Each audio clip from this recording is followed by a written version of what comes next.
Sometimes more than I do.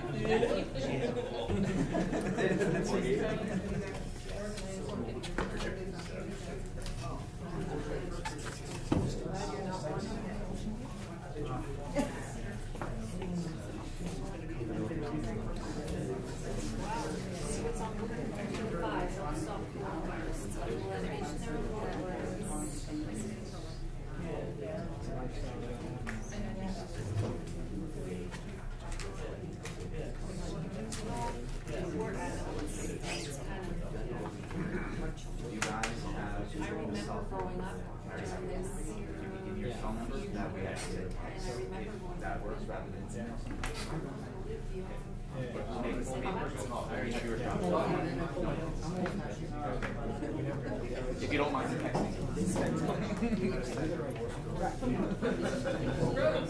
We can do something about that, Rose.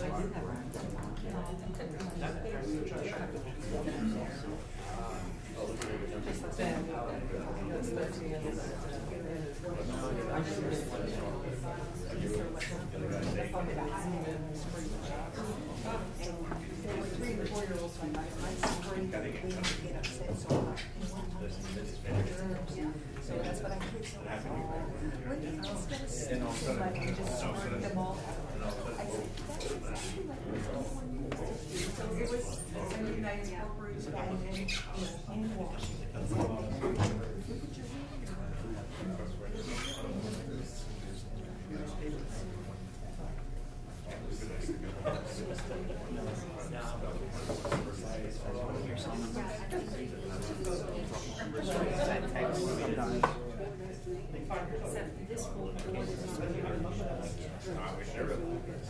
So let me take care of that.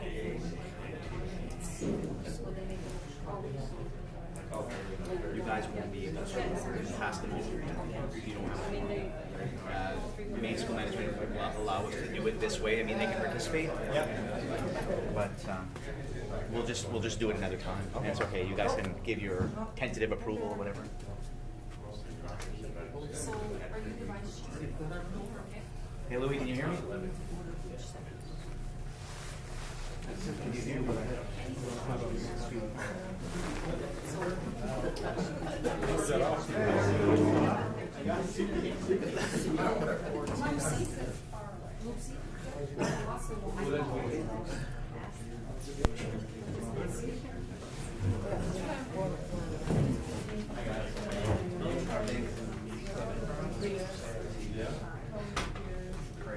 We just Hey, Gary. All right. Always looking at the bright side.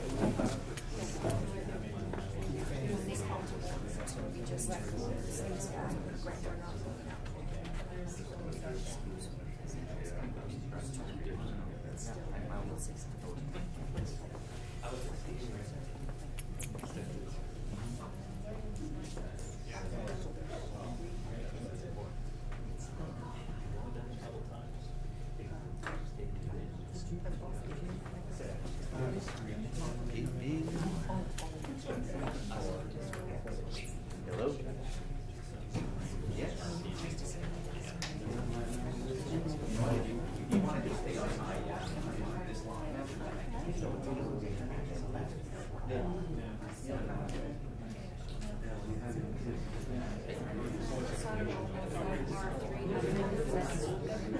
So that's what they say.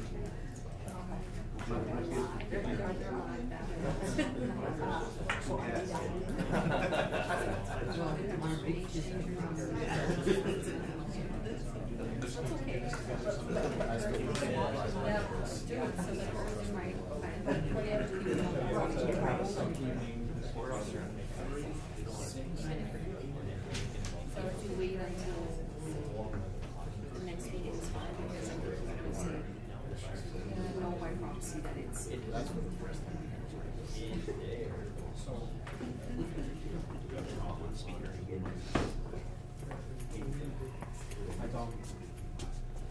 Hello there.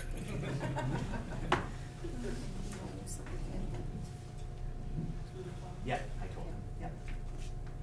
We can do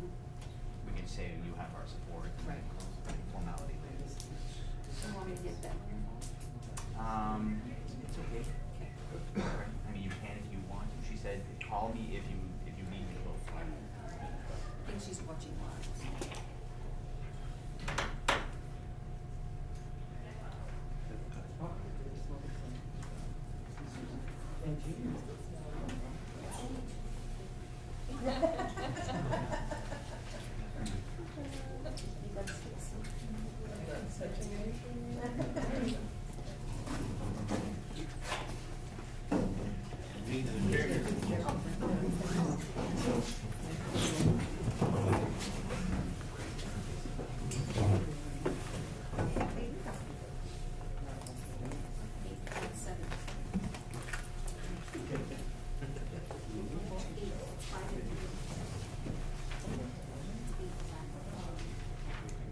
So it is 6:30. I think we have all the board members that we're going to have here.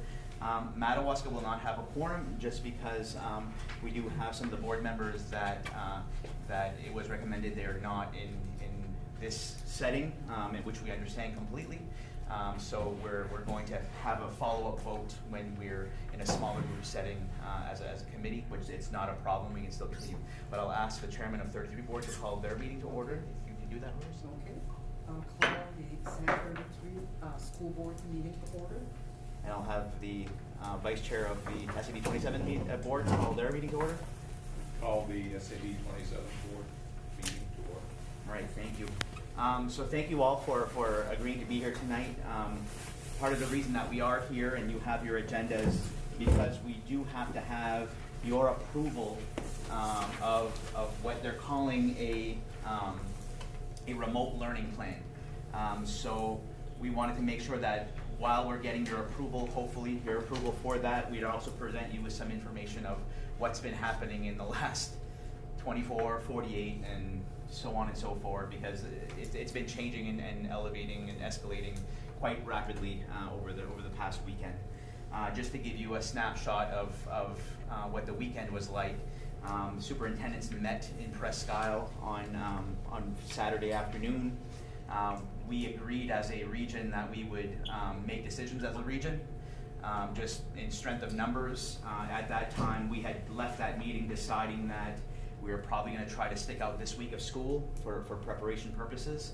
On Saturday night, there were other regions that had similar meetings, and they made determinations Saturday night that they were going to be canceling school. That word got to us Sunday morning, and we felt as if being a region that's holding the line when the rest of the state is making determinations, we didn't feel quite confident that was the best way to move forward. And the governor followed suit after we all made those announcements and did declare her state of emergency. So, schools are being recommended to be closed anyway. So we knew that we were right in line with the decision-making process. I tried to get notice to all of you out first. Before we pulled the plug, and so I did send an email to you. We were playing phone tag beyond control all day yesterday, so I apologize for not taking the time to pick up the phone and call each of you. I am collecting cell phone numbers so I can start a cell phone group for board members so that I can quickly get that out to you. So before the meeting ends, if I don't have your cell phone number, if you could get me it. If you have one, that would be great. But I did put together our plan, and I'm hoping that you find that the work that we've done literally over the past 48 hours is, we had some preliminary stuff going on last week when we were getting ready for it, but it was full steam ahead this past weekend. So we hope that this information is useful. Our plan is a 4-part plan. Starting with our remote learning plan, moving to our school lunch plan, our staff work plan, and then the final piece of it is our school-based service and facility access portion of it. We want to make sure that we're taking care of every aspect of this plan. And I'm trying to remind staff and I'm trying to remind you all that school closure is not about locking down schools. All right, our schools are not locked down. So if you need to access the schools as community members, you can, especially if your students need something, if they need a service, if they need a book in their desk, if they need something out of their locker. The school is not on lockdown.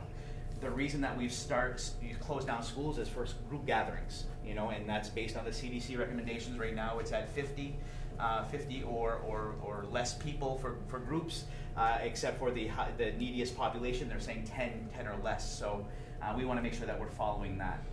So schools are not on lockdown. We're not running for the hills because kids are coming. That's not what it's about. It's about keeping our kids safe, keeping our faculty safe, and making sure that we're still running the business, right? So we still have to answer phones, we still have to pay bills, we still have to do all of those things.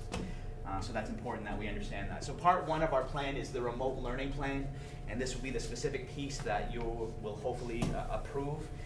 The remote learning plan is our effort to show that we're doing our best to provide instruction or enrichment to learners while they're not in school. This is not like summer vacation where we're saying, see you later, and take care. We're making valid efforts to connect with kids, to make sure that we're holding them accountable to their learning as best we can, and we're trying as best we can to do that. So I just want to summarize the plan for you. This is a 3-phase plan. I'm going to go over here so I can turn around to read. While we understand the remote learning can never replace or be as effective as being in school, we hope that the learners will make every effort to connect with their teachers and participate in the learning opportunities from home. So it's a 3-phase plan. Phase 1 is this week, and we're calling that the work extension phase of the plan. Essentially what's going on this week is we're asking teachers to collect materials, send materials to the learners that are extensions of what they were doing this past week while they were in school. So there are some math lessons to finish up. There are some art projects to finish up. There are some books that need to be finished reading. It's extending what was being done this past week so that it's not a break off from last Friday. So we're trying to do our best to make sure that that is an ongoing extension of what was happening this past week. When we move to phase 2, that's going to be a 2-week phase, and we're anticipating that from March 23 to April 3. If we go back in session, it's going to be back in phase 2. Right now, we're on a 2-week break, so we would be going back at the end of the first week of phase 2. Phase 2 is an enrichment plan. So it's not new instruction from the teachers. It can be a lot of suggestions from the teachers. Hey, try out this webpage. Hey, read this book. Hey, write this journal entry. It's a lot of suggestive things that they know that your learners can do, and to help enrich them. So it's creating a Freckle pathway so that they can go log into their Freckle account and go do that work. It's enriching their own things. You can highly expect as parents to get a lot of suggestions. Hey, try these, science experiments from home. Make a mess with your kids. Or hey, try these. Even our physical education teachers are working on remote plans for PE at home. So that phase 2 is all about enriching so that they're not losing any step from where they've been. Again, this is not summer vacation. When we move into phase 3, that's where we're going to start looking at remote instruction, and that's going to be very scary and very weird because we don't know how well that's going to work. We don't know the success rate of that, and we are in the same boat as every other school in the nation right now with, we're going to try this remote thing, we're going to see how we do this, and we're going to see how well it is.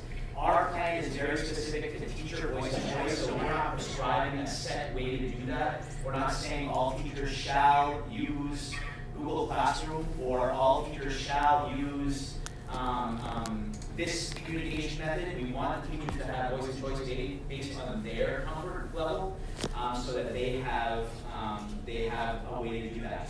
And the remote instruction is not all technology based. We want paper packets going home, we want materials, we want kids not sitting in front of a screen only. We want that to be a blend of different types of learning experiences. So a 3-phase plan, and that goes beyond April 6th, and we don't know how long that will be beyond there. Questions about the 3 phases? You're all such a good class. The components of the plan are based on the teachers creating these components. The first component of the plan is a teacher-student communication component.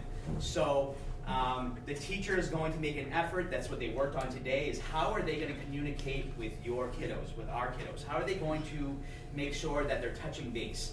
Obviously, email might be a go-to thing to start, but there are a lot, especially at the elementary levels, of apps that the teachers are using, like Blooms and I think Class Dojo and a lot of these other things where parents are already sending messages to them. It might even be text me at my cell number. It might be that, if that's what's a comfort level for that teacher and they're comfortable with that, that's fine. I know we had teachers today working on Snapchat groups. So they've created Snapchat groups for their group of learners. They've invited all of their learners to the group, and now the teacher can send a Snapchat, maybe with a funny photo, maybe with a TikTok, I don't know, and then send some instruction with that. So it's going to be the teacher's preferred method based on who their learners are and what they know their learners are able to do. And then always considering that when we get to the phase 3, we're going to have to use some kind of method to really have a way to provide instruction. So that might be a Google Hangouts video chat, it might be a Zoom meeting video, it might be I'm recording myself doing a lesson, I'm sending you a link to that video recording, or I'm posting it to YouTube. I want you to watch my lesson and I want you to do X, Y, and Z. It might be a PowerPoint presentation that I'm going to voice over narrative and you're going to watch it and then you're going to go deliver on that. So the teacher communication, student communication piece of it is the first aspect. Note on the bottom there that we want our teachers, our expectation with the teachers is they are able to be connected with their learners from 8 to 2:30 each day. We want them to be available. So we're asking teachers, you're not going on vacation unless you're taking a personal day or your personal days, you are able to be reached. We want a kiddo sending an email to a teacher between 8 and 2:30 and they're getting a reply. We're sending that message, we're getting a reply, because that's part of our responsibility with this. Plan component number 2 is the learner resources and expectations. So we're very clear that we want a blend of non-technology ideas and full technology ideas. We have to have the blend of that, and we're all aware that some kiddos are not going to have technology. So for those, we're going to be reaching out to these families, and we're going to be giving them some information that we have. Spectrum right now is offering free internet for kids in school for the next, I think, 60 days. That's a deal right now from Spectrum. So we're going to reach out to some of these families and see if some of these solutions can work. We'll also look at possibly working with, we currently use Kajit systems for our buses. There are some Kajit Wi-Fi hotspots that maybe we can use for some people who don't have connectivity with Spectrum because they live in a certain region. So we're going to look at those things to see if we can help with that. So a blend of non-technology and full technology resources are going to be part of the plan. Collection of work evidence. We want a return on what the students are doing. That might be a portfolio that the teacher has expected them, hey, everything that you do, put it in a folder, put it in a folder. Have a math folder, have an English folder, have a reading folder. It might be a physical folder or it might be digital folders. Drag that to your Google Drive, download it to your Empower Locker, whatever. Take a picture with mom's cell phone or dad's cell phone and email me that what you did. Whatever evidence the teacher wants to collect, they're going to establish that evidence collection. Or it might be every Friday, ask mom to come drop it off at school. It might be something as simple as that. So that's going to be based on what the teacher decides on their level. And then the fourth component for this is when we get to phase 3, what is that distance learning going to look like? And it might be I will be hosting a Zoom meeting. It might be I'll have a Facebook live stream for my class, or the examples that I used a while ago. What we're going to be doing in the next 3 weeks is providing a lot of professional development to our teachers around these different opportunities. We're not buying anything new. We're not trying anything. We're not going to go get Blackboard because that's what the University of Maine system uses. We already have some of our own solutions. We just need to help our teachers get comfortable with it and be able to explore it. So that's what we're going to be doing in the next 3 weeks while we prepare for phase 3. Any questions about the 4 components of the plan? I shared this with colleagues in the Roussel County meeting, and I know some other schools have looked to take some of these ideas as well. There was a lot of positive feedback with the 3-phase approach rather than switch on and go and tag your it type thing. I think it put a lot of teachers' minds at ease that we're easing into this phase 3, which is the real, which is going to be the real challenging part of what we're doing. Some schools have said, no instruction for 2 weeks, we'll talk to you in 2 weeks. I didn't want to go there as well. I don't think it would be fair to our learners to say, we're not doing anything for 2 weeks, we'll connect with you then. I think we owe it to them now to provide something. Distance instruction, access to technology. We know that it's going to be a challenge for some learners, as I mentioned a while ago, to have access to it. So there are some surveys that are going around right now. Student surveys had already gone out prior to this, so I know students had taken a survey, staff have taken a survey, and there are parent surveys that are going out or have gone out with regards to what kind of access to technology our people have. We do have a technology-rich region. We don't have a lot of families that don't have access, but we do have some.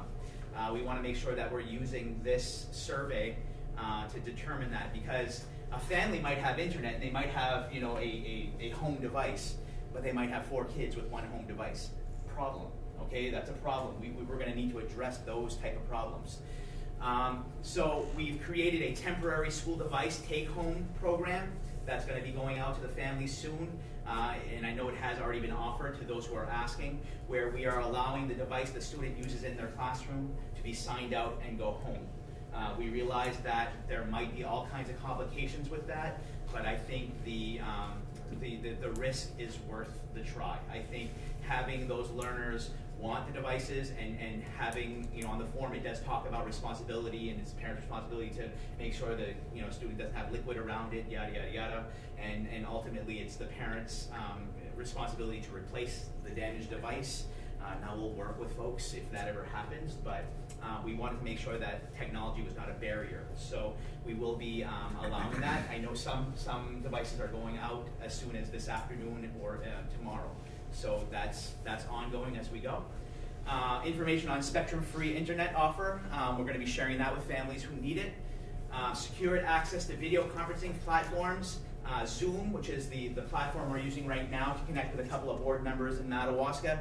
Zoom put out free accounts for teachers and schools during this pandemic, so now we don't have to buy Zoom accounts.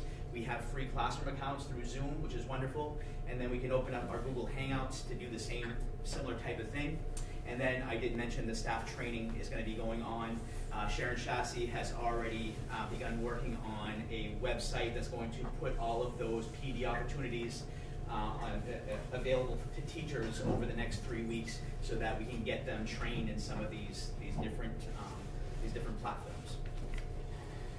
Distance instruction, access to physical materials. So again, it's a 2-phase approach. It's not just the technology. It's books. It's packets. It's worksheets. It's workbooks. It's magazines. It's all of that. You know, we are making sure that in addition to all of those technology things, and I didn't update my bullets at the bottom there, so I apologize, but we're also, we're going to be delivering, you're going to hear for our school lunch program in a bit, we're going to be delivering materials door to door with our school buses over the next few days. Teachers are preparing packets right now of stuff, and those things will be available for parents to pick up by appointment, or we will be delivering them right to every household in Valley Unified, including the tuition communities. So we're not excluding them in any part of this plan. Which takes us to part 2, which is the school lunch plan. I think I heard on the news today something like 22 million children in America depend on the National School Lunch Program. We have a lot of learners that depend on the lunch program. We want to make sure that they have access to that program as well. So the meal plan is actually an extension of the summer meal program. So all lunches are served will be fully reimbursable by the federal government. The plan will begin tomorrow. So we're actually starting our lunch plan tomorrow. What we will be doing is we are putting bag lunches in coolers, separating hot and cold. We're going to every door, knocking on every door, using our educational technicians, using our kitchen staff, using anybody who wants to volunteer. We're going to fill up buses. We're gonna head out on each bus route in Valley Unified. So Benny Netto will head out on his route, and Gil Sear will head out on his route. So every bus driver will head out on their route with their list of where the students live. It will also include students who do not attend school in their own district but live in that district. So if you have a superintendent's agreement, you live in Madawaska but you attend school in Dr. Levac, no worries, you're on the list. And we're going to knock on doors and say, do you want the school lunch program? The school lunch is available to any child who lives in that household, ages 18 and down. eating real food to 18. So if we go to a household, they say, yeah, I want 5, we're giving them 5.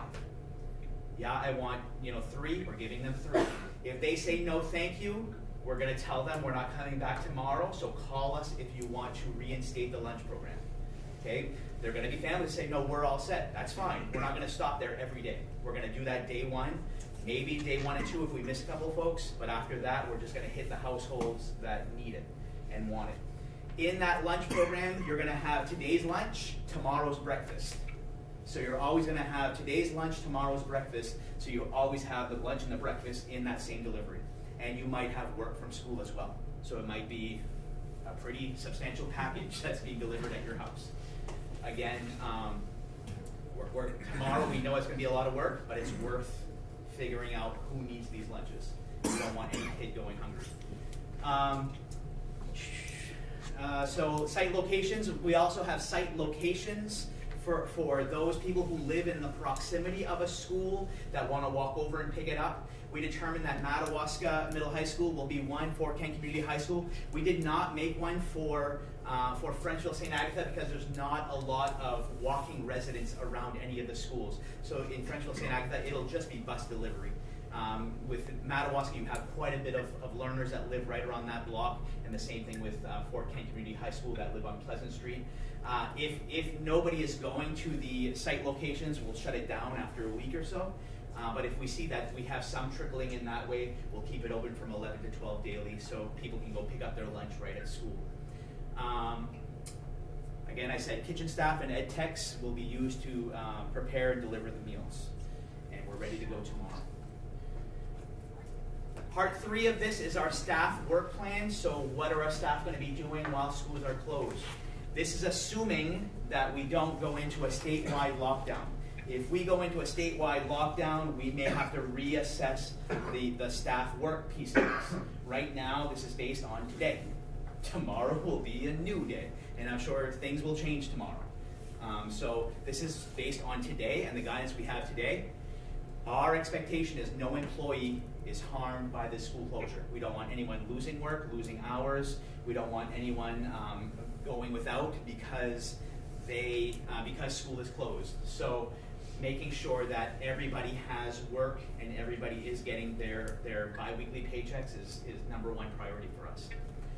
Our staff responsibility expectations, our secretaries in central office, listen, business as usual. Okay, we still have bills to pay, we still have phones to answer, we still have tons of work.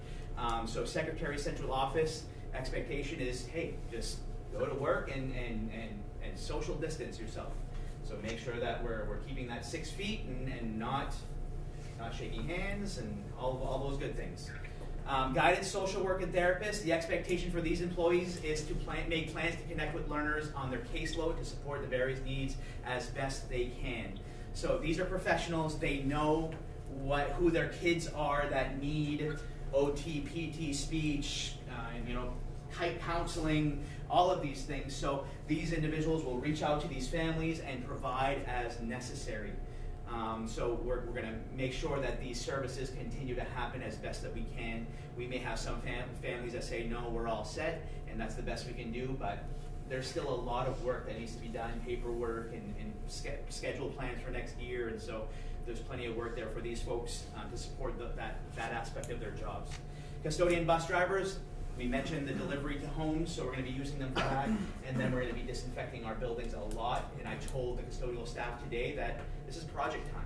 What are some projects that have you've been waiting for a 2-week lull that have been put on the back burner? We have the 1-week breaks that happen throughout the year. It's not quite enough time.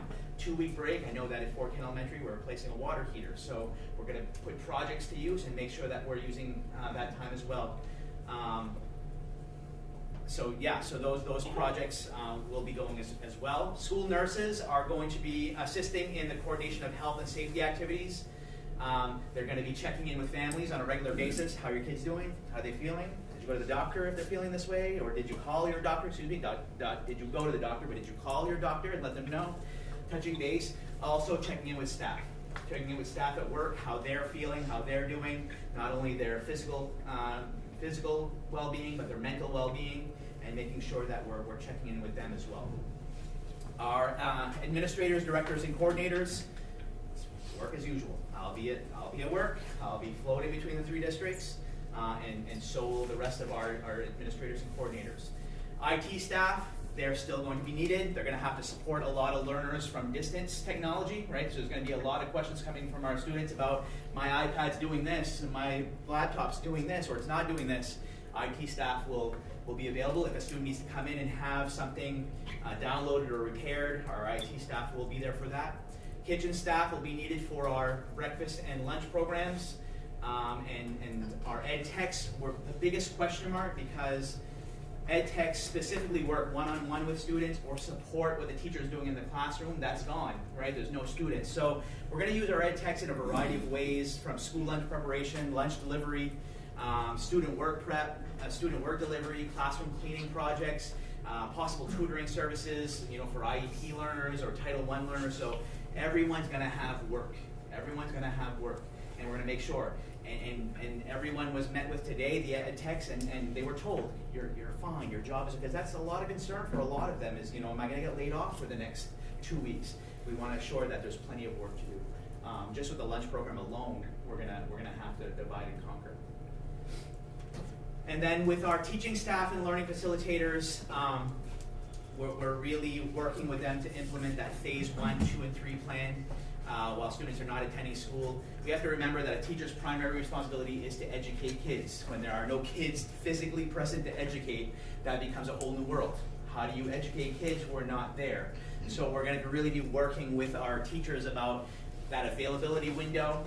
When we get to phase 3, a lot of teachers have talked about having office hours. So this is my period 1 office hour, where you can call me or video chat me, and I'll give you that instruction. So working with a lot of different things like that. And then we have to remember that at that bottom paragraph, we have kids with IEPs, they have Title I services, they have student support team services. We're going to have to continue to provide those. We can't say to IEP learners, good luck, we'll see you when we see you. If new instruction is going out, their IEPs say they have to have assistance with that. So we've got to work on what that looks like from this distance model. And if it's bringing in small groups of kids, 1 or 2 at a time, to make sure they're supported that way, we're gonna do that. Again, it's not a fear of kids; it's a fear of large group of people together. So it's perfectly fine to bring small groups of children in for services as they need it. And then this brings me to the final part of the plan, which is the school-based service and facility access. Our schools will still be public buildings that are accessible to the public, but very limited access.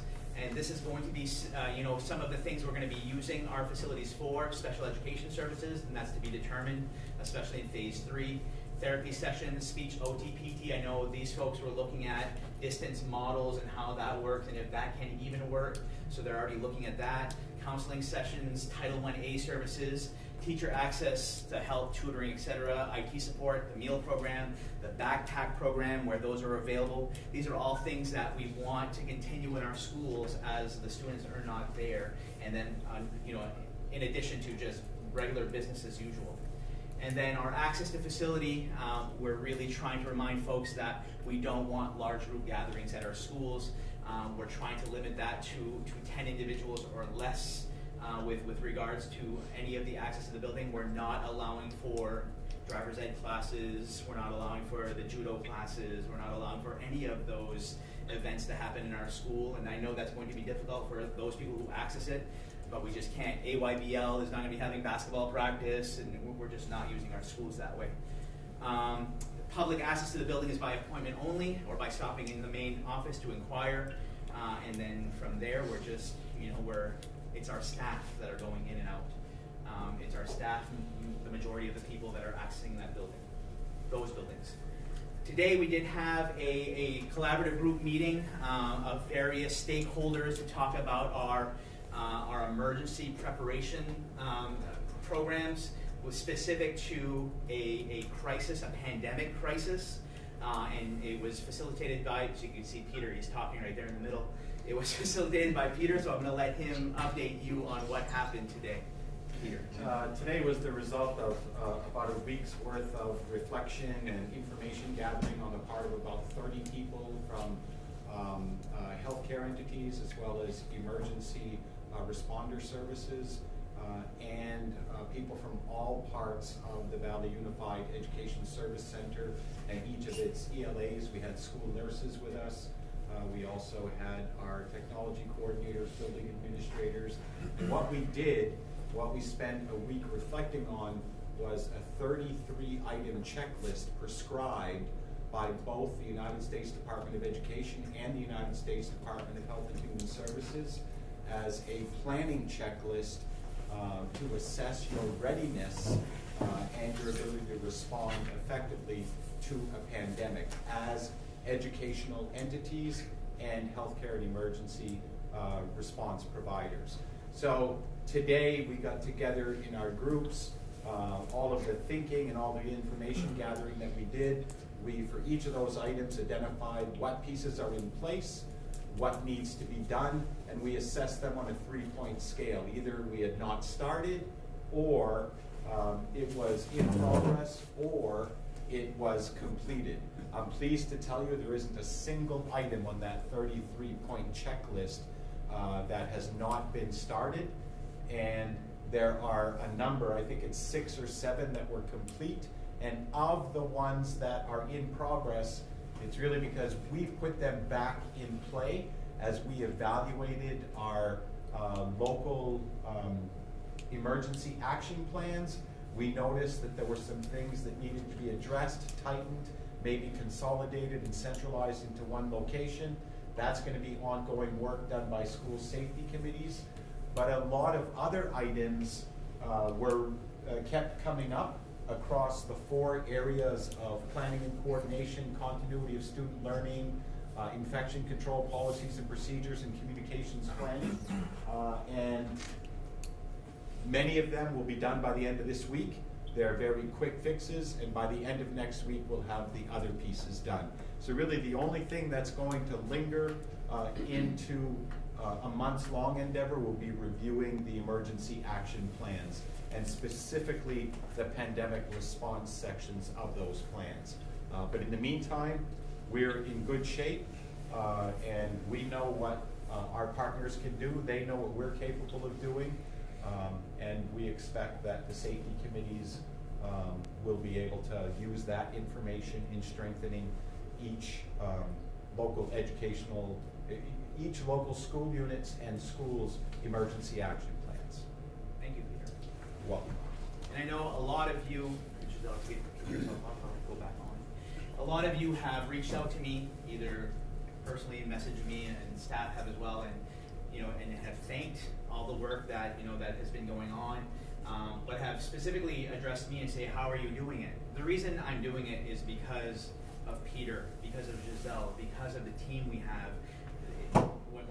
When things started to go down yesterday, these were the first 2 people I called, and in addition with Lucy, and we started triaging. What are we doing? How are we doing it? And because of the team that we had, we were able to get everything in order in such a quick amount of time and get things in place. When I met with the superintendents in Presque Isle, I mean, it was like just in awe of what we had done in such a short amount of time. And we're going to be re-meeting with that group, either digitally or physically later this week, because that has become a network as well. All the superintendents are now working together, sharing ideas, sharing plans. We're all in this together. And I think the more that we do that, the more that we share that load, like we're sharing the load here with 3 districts. It's a way to get things done efficiently. It's a way to get things done the right way, because one superintendent dealing with all of this, I spoke with Lisa on our way out. She said, if this was last year, I don't know what I would have done. you know, and then that's because it's a lot to deal with one person making decisions. When you have a team approach, it's very, very appropriate. So that is our plan, and you need to know that the plan may change tomorrow. The plan may change, you know, 2 days from now because of decisions that have been made, and the determinations are now guiding us into a different area. But I think in looking at other plans, I know they shared a bunch of these plans on Maine Principals Association. Ours is there as well. We've got a good plan. We've got a good plan, and a lot of questions from teachers today, a lot of questions from our staff members about, well, what does this mean? What does this mean? And I think, you know, we were able to provide enough to say, listen, guys, this is where we're starting from. It's not going to be 100%. We know that. So don't strive for perfection, because there's no way this is going to reach every child, and it's going to be 100% foolproof. We do have a plan, though. After a week of you know, so this initial week, we've contacted or made attempts to contact every learner in our class. We're asking each teacher to provide us with a list of those learners who did not reply to their email, did not reply to their Snapchat or their text or whatever, and we're going to go door to door again and say, listen, you're still a student. You're still a student while this is happening.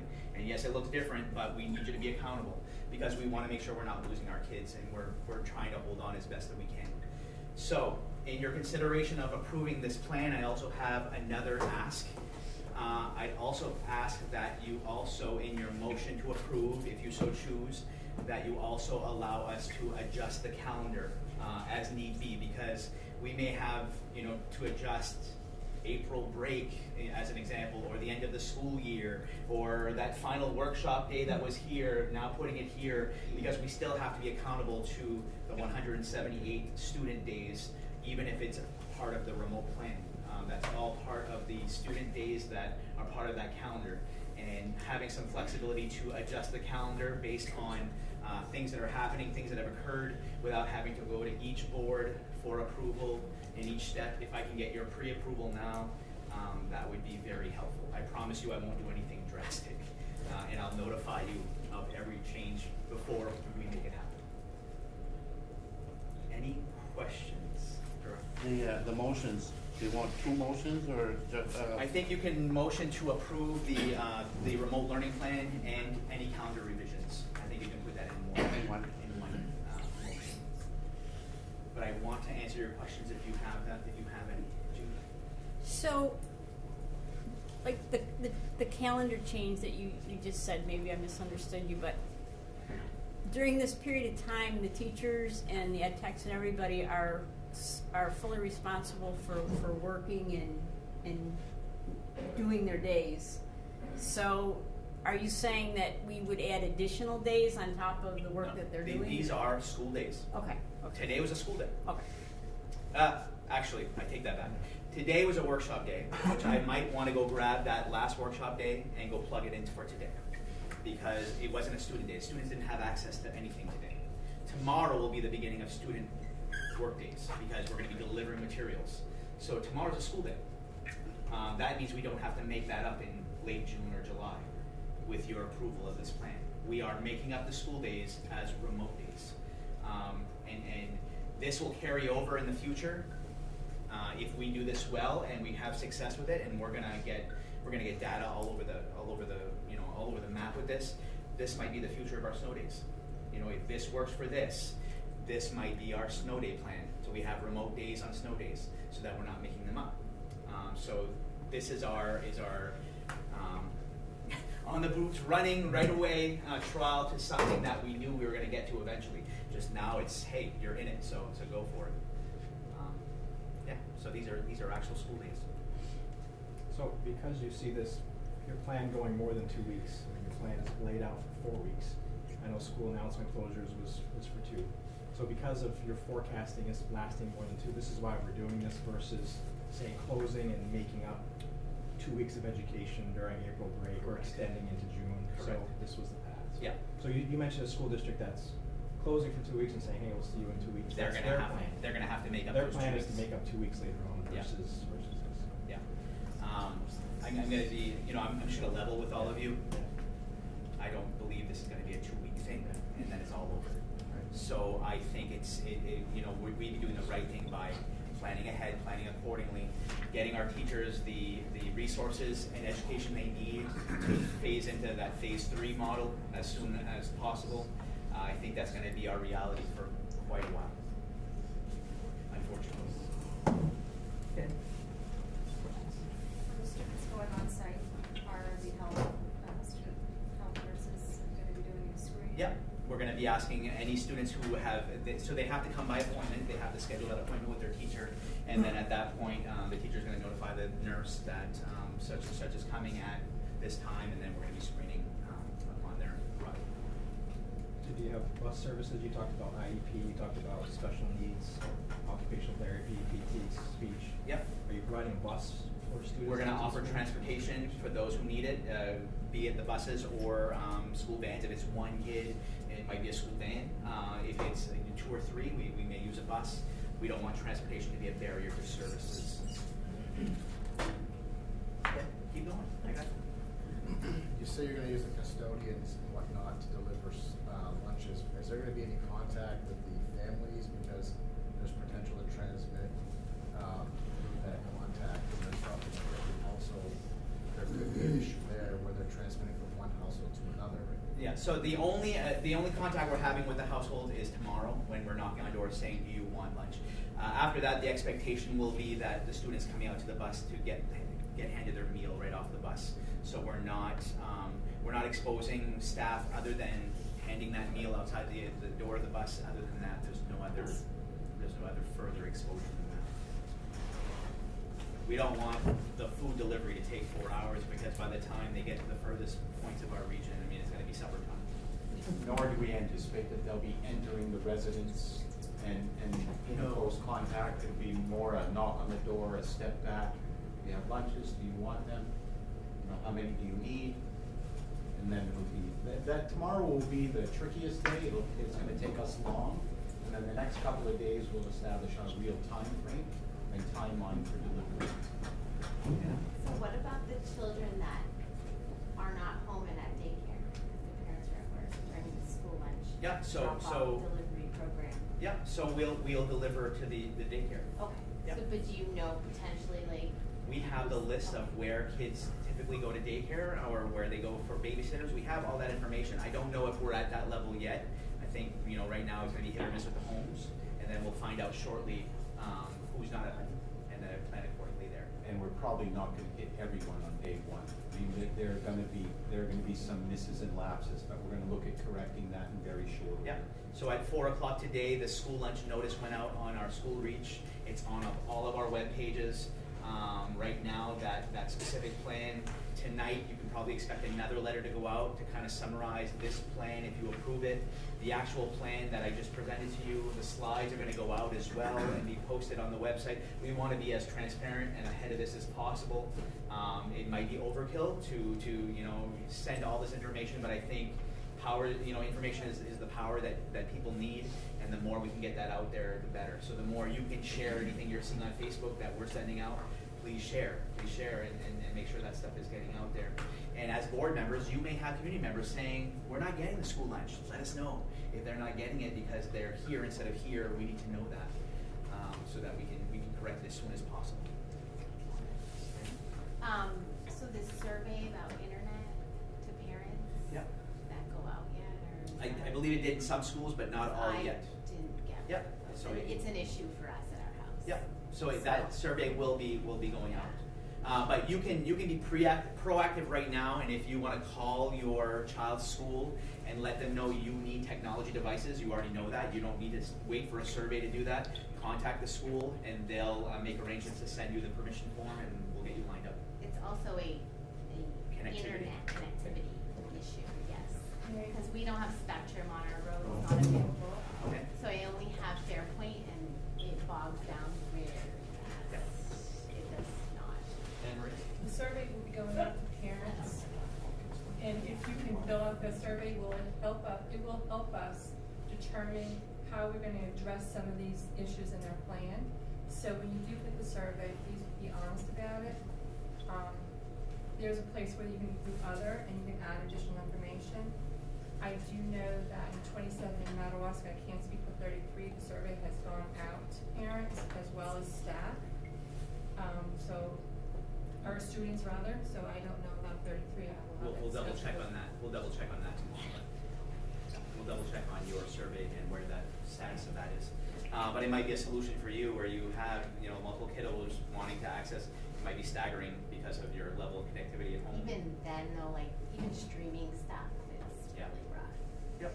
Yeah. And that's going to be part of the communicating with teachers. Let them know, hey, the technology stuff's not working for my kiddos. Can I get more hands-on stuff? And then that's perfectly fine as well. And if a parent and a couple of children wanna come to the school library, Right? they can go.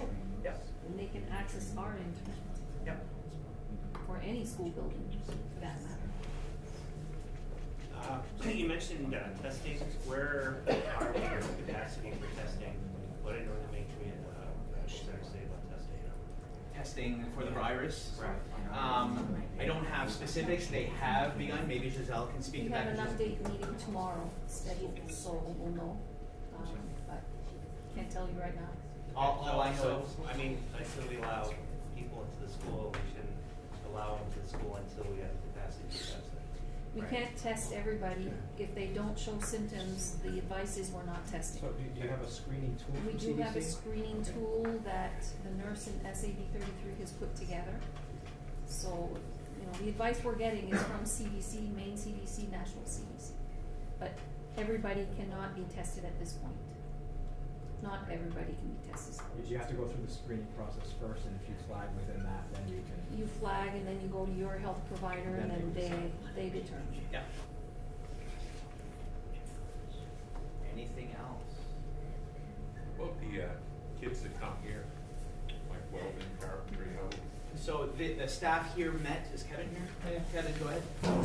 We met and we were looking to provide currently some paperwork for them to do, some worksheets, as well as utilize Zoom or Google Classroom or any other modality. We are also looking to have them in small cohorts come and do some welding projects and or hard trades, because we do a lot of certification type work. So we will make that available to them.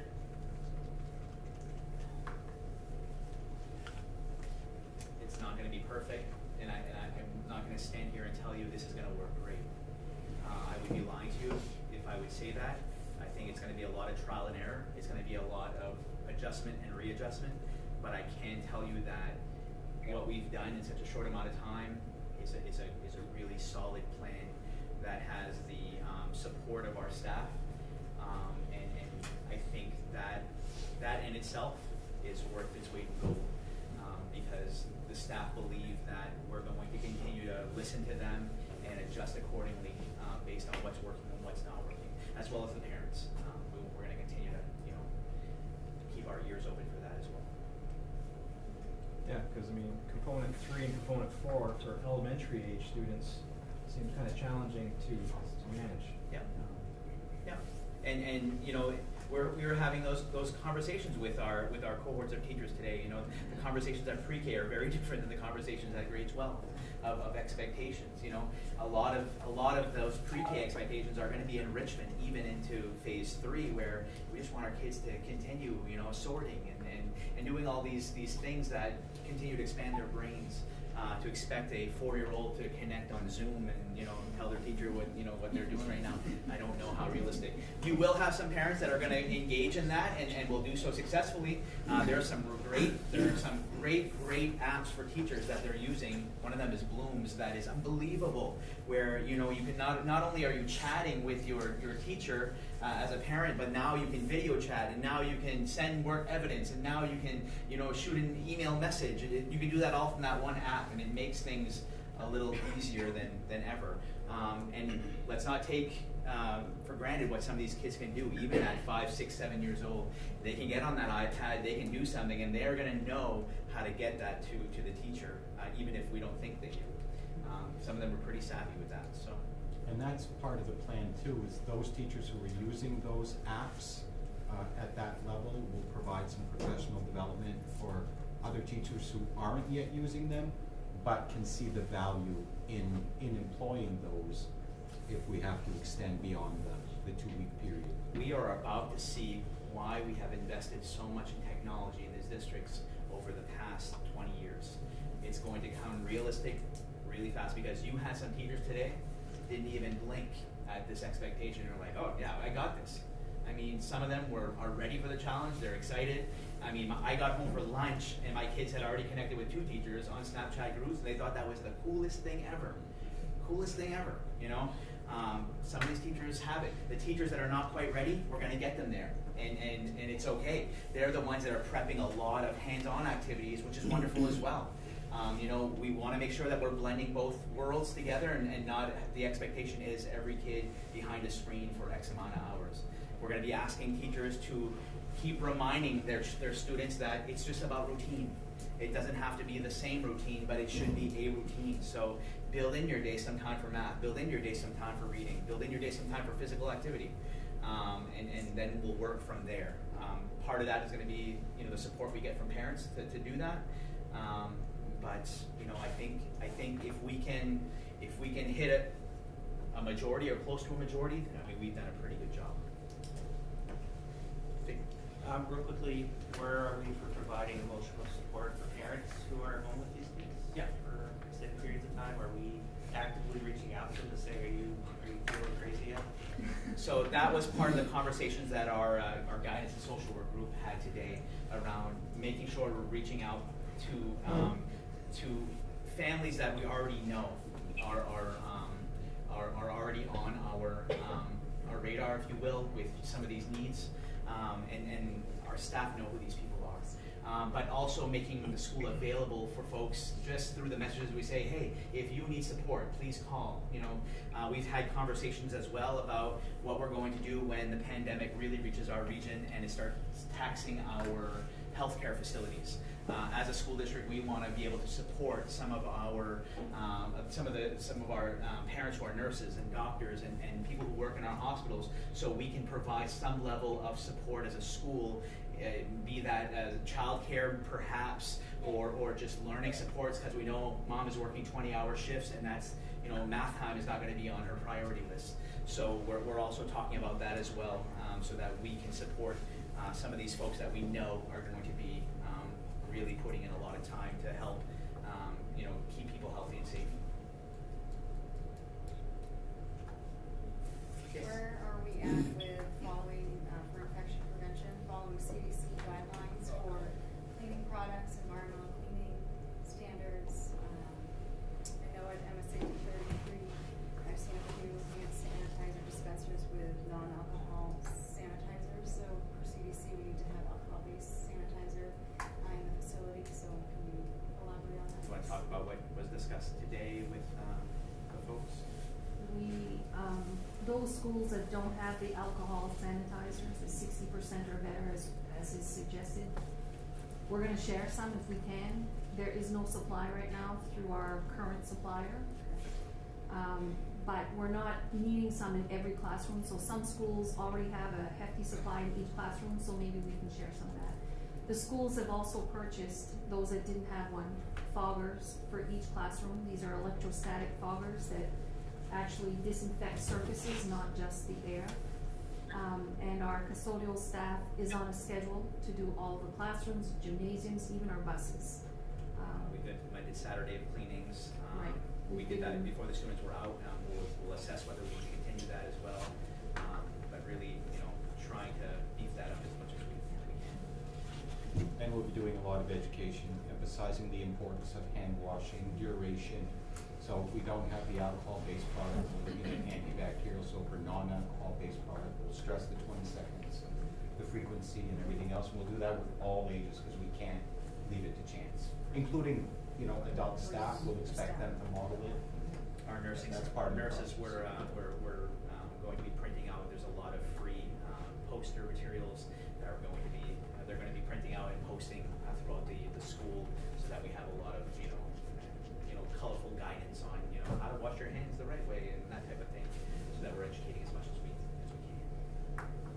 One more question about staff. If they leave, are they allowed to go on conferences and travel? What's your thoughts around that? We're not. Almost was one thing sponsored in New England. In fact, we had a group that was supposed to go to Canada, Montreal. That's been canceled. Everything's been canceled. But I don't think we'd be approving it anyway. You know, unless it's something that's an individual project and they have to go, you know, I don't know, but no conferences, nothing like that. Are you gonna rely on them to state if they go somewhere that's a hotspot and come back and to let you know as an office? Yeah, so we've already put out memos to the staff, internal memos to that effect, that, you know, giving them guidance. If you're feeling ill, don't come to work. If you go visit this place or whatever, make sure you contact your healthcare provider and get guidance whether or not you should return to work. So having all those steps in place that they know. Don't just go to China and come back. I don't think they can right now, but you know. Thank you. Yep. How we doing, folks? You're welcome. So, Madawaska not approved tonight, but I would ask if you think this is a good plan. You approve as 33 and 27. So you're approving the remote learning plan and the calendar adjustments as necessary. I will need a motion. I move that we approve the Remote learning plan. remote learning plan and the calendar adjustment. Second by Josh. Okay, is there any discussion amongst the group? Or questions, any more questions? Okay, if not, we'll vote. In favor? All in favor? I'll make a motion here. I'll make a motion that we support the remote learning and move forward. Calendar adjustments? And the calendar, yeah, I mean, whatever you need to do to make the revisions, you know, I think we need to. Thank you. Second by Keith. Any discussion? All in favor? Unanimous there. And then Madawaska will get your approval as soon as we meet, but I think we have, Bev gave me her thumbs up, Tom gave me his thumbs up, Louis did as well, so I think we have consensus that we're fine with this plan. Folks, thank you for being here tonight. I know this was short notice, and I would never do that unless it truly was an emergency. We had to have this approved. We have to share it with the state that we have a plan in place. Like I said, it's a good plan, and we're going to adjust as necessary. When I adjust it, I will send it to you to let you know what we've adjusted so that you're aware of those adjustments. If in your conversations with folks, you know, you are the ones who people will sometimes go to first. Feel free to send them to me. You know, I don't mind talking with people about their concerns, even if it's concerns about this plan, you know, and how that's going to work. And I'm going to be very honest with people. It's not perfect. I was on it with staff today. It's not perfect. And if we're striving for perfection, we're going to fail. We're going to do the best that we can and adjust accordingly. And that's all we can do in these times that are unprecedented. We've never been here before.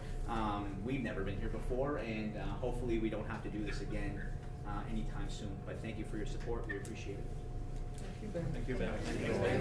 Thank you. And thank your team also. To adjourn? Yes. To adjourn?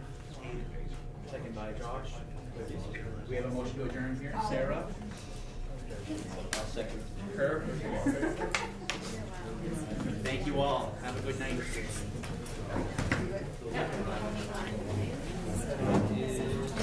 Thank you, Tom.